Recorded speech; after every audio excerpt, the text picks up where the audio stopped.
Vi skal have kigget på den nye måde at opdatere tegningsrammer og tegningshoveder, ændre størrelse i vores layout. Måden er udrullet med 2023, den seneste installering. Og hvis I har den installeret, så kan I bare nøjes med at køre seneste opdatering, batfilen.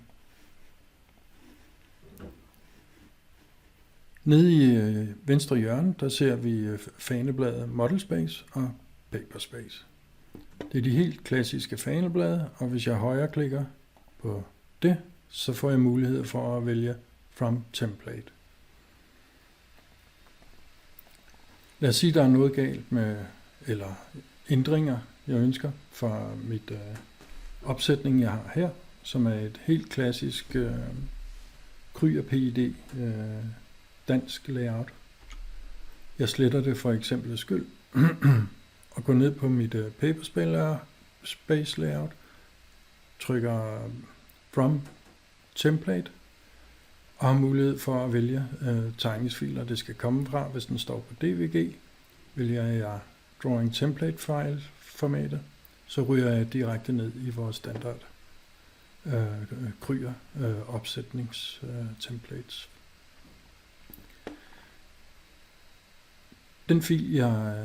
Den opsætning, jeg slettede, det kom fra PID Kryer A1 størrelsen og med dansk tegningshoved. Så jeg selekter den og siger åben, og den spørger, hvad er det for et layout, jeg ønsker at genskabe ud fra. Jeg selekter det og siger okay. Nu kigger jeg hernede og kan se, at den har lavet en opsætning efter Kryers standard template. Og det var en A1'er, det var med dansk tegningshoved, og jeg har mit viewport herude. Kigger jeg op under layers, så finder jeg, at der er kommet nogle foldemærker, der er slukket for. Tænder jeg, så ser vi helt klassiske, typiske foldemærker, og jeg holder den slukket, for det er default. Men jeg har mulighed for at vælge foldemærker nu. Jeg bliver inde på, for nemhedens skyld bliver jeg inde på PID-tegningen. Jeg ønsker nu et andet størrelsesformat, en anden type tegning. Jeg højreklikker på Paperspace, siger From Template, og heroppe finder jeg rammerne for de forskellige papirstørrelser. Der er A1 lang, A1 høj, A3 lang og A3 høj. Jeg selekter filen, siger åben, og jeg får nu valgmulighederne. Er det A3 lang, jeg ønsker?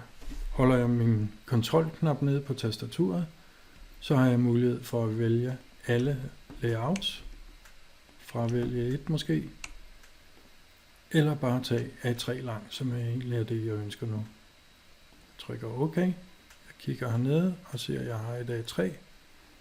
Jeg fjerner lige PI-diagrammet. Jeg kan se min helt almindelige tegningsramme og et viewport ude i hjørnerne, som jeg kan føre ind og tilrette, som jeg har brug for. Jeg mangler et tegningshoved. Går jeg tilbage på A1'eren, så valgte jeg det danske opsætning. Skulle det have været det engelske, så sletter jeg det danske tegningshoved. Så nu har jeg en A1'er, jeg skal have sat et engelsk tegningshoved ind på, og jeg har en A3'er, der slet ikke havde noget.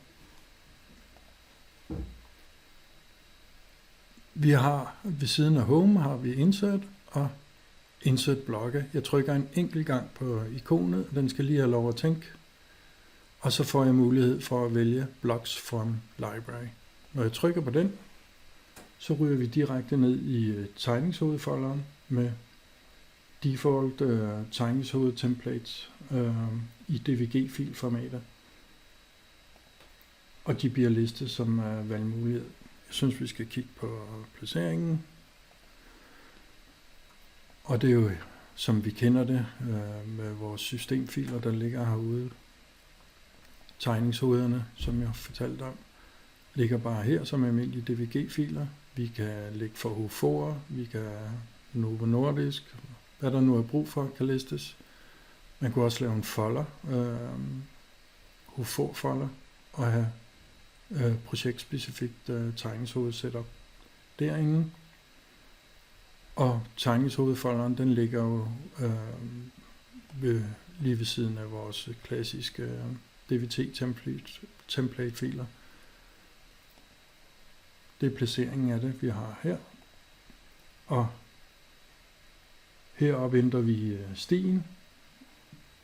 Den kigger default i tegningshovederne, men havde vi for eksempel oprettet en HUFO-folder og ønsker at lægge tegningshoveder der, så kan man ændre stien til der, så det kun er det, man ser, når man trykker på Block Library.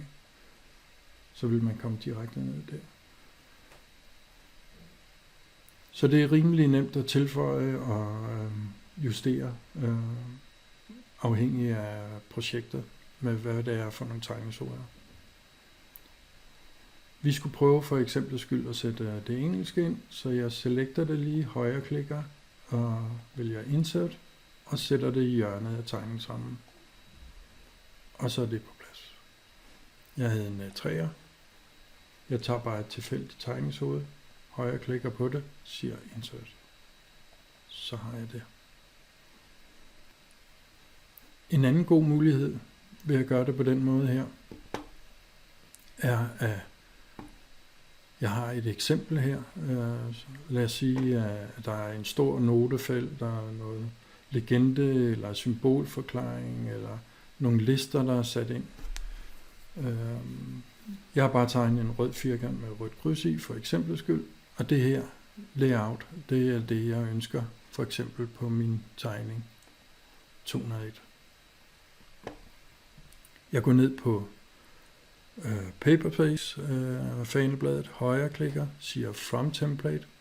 I stedet for DVT, så vi ligger i standardopsætningen, så vælger jeg DVG. Jeg browser ned på mit projekt, hvor jeg har min tegningsfil, selekter selve tegningsfilen, og jeg kan se layoutet med det røde kryds, som jeg ønsker at bruge på andre tegninger. Jeg selekter det. Okay. Og nu kan jeg se det hernede. Jeg har nu samme opsætning fra 203 tegningen på min 201 tegning med det røde kryds. Det man skal være opmærksom på, er når man bruger opsætninger fra sine egne filer, eller de gamle tegningsfiler, man er inde og rette på og tilføje på.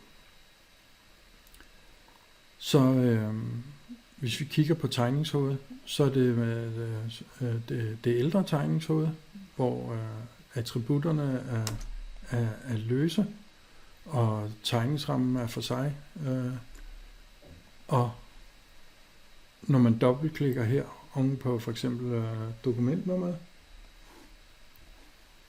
så har det været hurtigt og nemt lige at gå ind og overskrive og skrive tegningsnummeret, det skulle have. Og så dør den dynamiske attribut, og derfor hedder den stadigvæk 203 på tegning 201.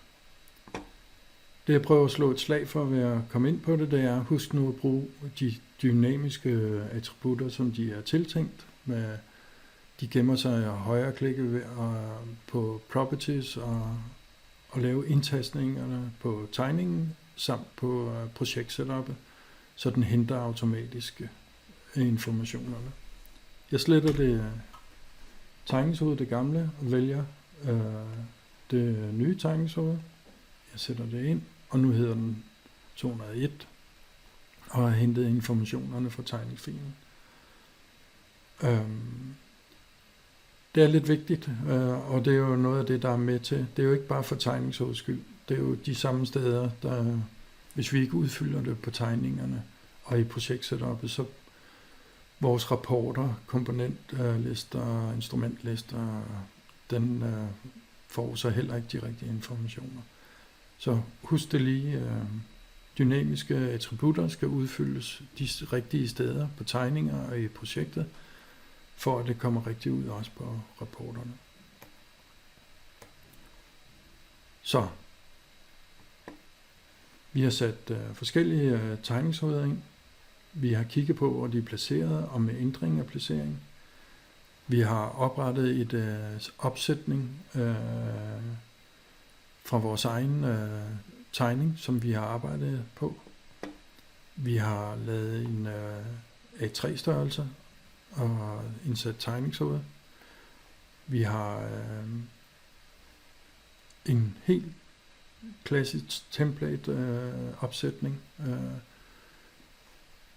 med A1 og viewport og dansk tegningshoved kom den med. Vi skiftede den til det engelske. Og når jeg kigger hernede, så har jeg jo gjort det i en enkelt fil alt sammen. Så hvis jeg selekter layoutet